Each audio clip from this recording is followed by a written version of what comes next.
What's up YouTube? Jason with Stream Tech Reviews, starting the year strong with a hardware review for new streamers. I know there's a lot of new streamers out there and they're not sure what they should buy, what order they should buy it, basically what to get. So I'm gonna lay out 5 things that I think every streamer needs to be successful on Twitch or YouTube. And I think the last couple might surprise you. So let's jump right into it. The first piece of equipment that I recommend is the microphone. Without it, you're just gameplay.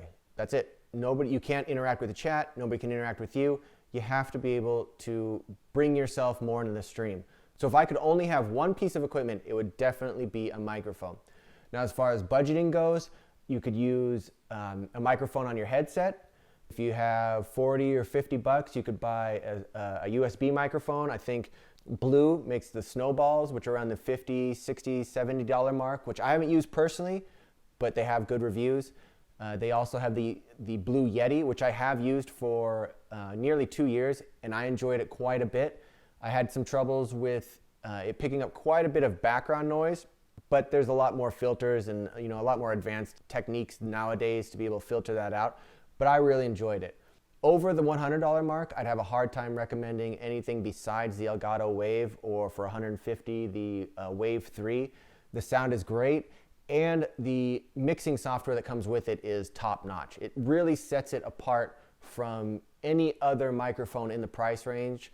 I know that Razer has come out with basically the Blue microphone with their own branding with some software that had some hitches. A lot of people, or a lot of microphone makers, are coming out with microphones attached to mixing software, but right now I still think that Elgato holds the crown for that one.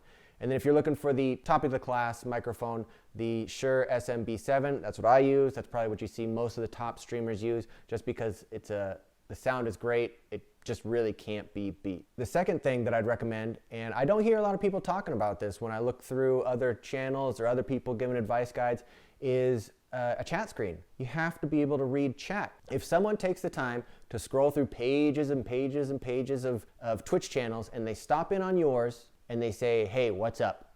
And you can't see that. They're like, hey, I love the stream, and you don't respond. They're gonna think you're giving them the cold shoulder. They don't know.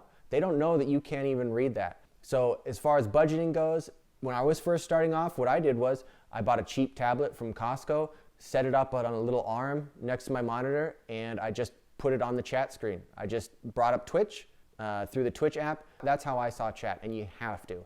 Obviously, it's not optimum. You can't monitor your stream very well. You can't monitor anything else, but it's something. Obviously, the next step up, like I have here, is a secondary monitor, and that is great if you can afford it. If not, even your phone. You could even use your phone. You already have a phone. You'd have to put it on a little clamp, or put it up on a little arm where you can see it, where you could read chat, but it would at least be something. You have to be able to respond back to chat. The third piece of equipment that I think is a must-have is a webcam. There's some streamers who've made it big.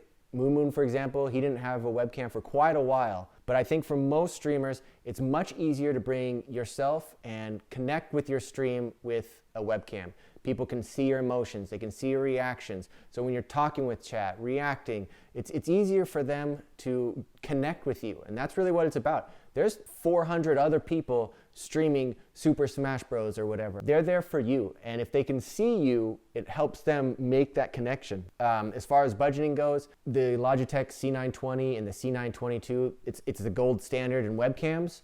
Avermedia has a few strong ones. I believe Elgato has the face cam, which is also a very good one, but I think it's a little expensive. I'll leave the shopping up to you. You don't need to blow your budget on a webcam for now. If you're just starting off, a Logitech C922 or something equivalent is perfectly fine. You don't need to be streaming your face in 4K right away. Now, obviously, as your budget goes up, you can get some nicer cameras. You can get a mirrorless, an interchangeable lens mirrorless, all the way up to like a Sony A7 III for 3,500 bucks, body only, but it better be paying your bills by then. Like, honestly, if you're spending that much on a webcam, the checks better be rolling in.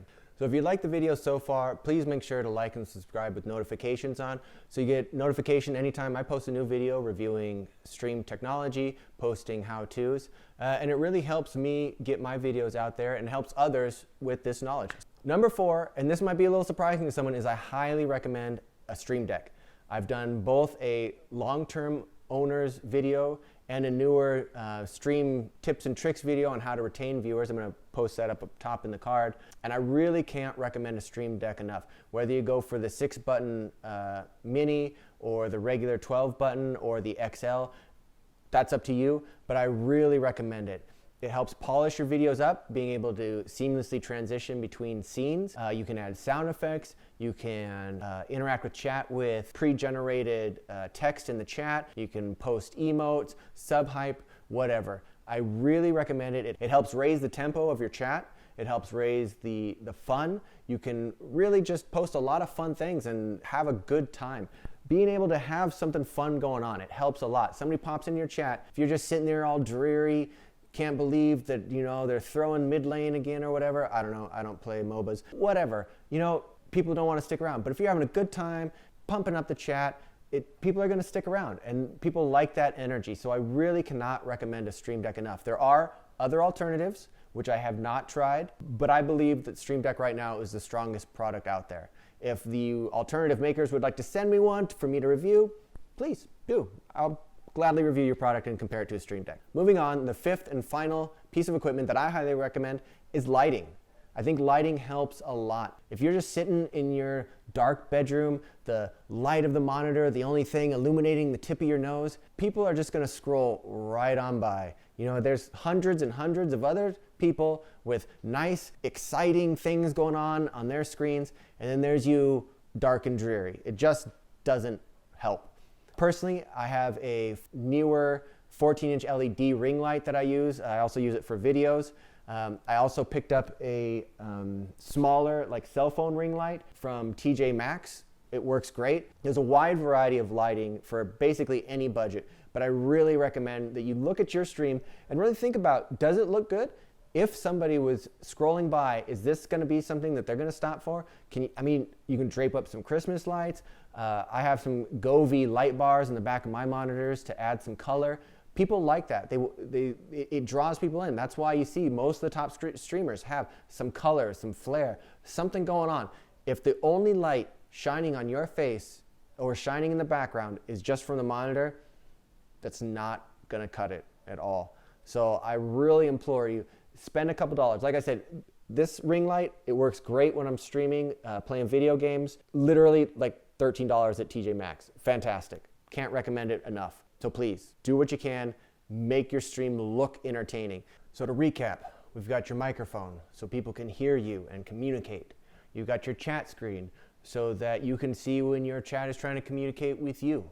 You've got your webcam so that people can see your emotions, better connect with you. You've got your Stream Deck to boost up your stream tempo and maybe create a little more fun. And you've got your fifth one, your lighting, to make your stream look more appealing and maybe stop people as they're scrolling through the channels to take a chance, see what you're about. If you'd like some tips and tricks on how to retain viewership, I actually did a video a couple weeks ago that you can check out here. Otherwise, thanks for stopping by. I really appreciate it. And don't forget to subscribe. Thank you. Have a good one.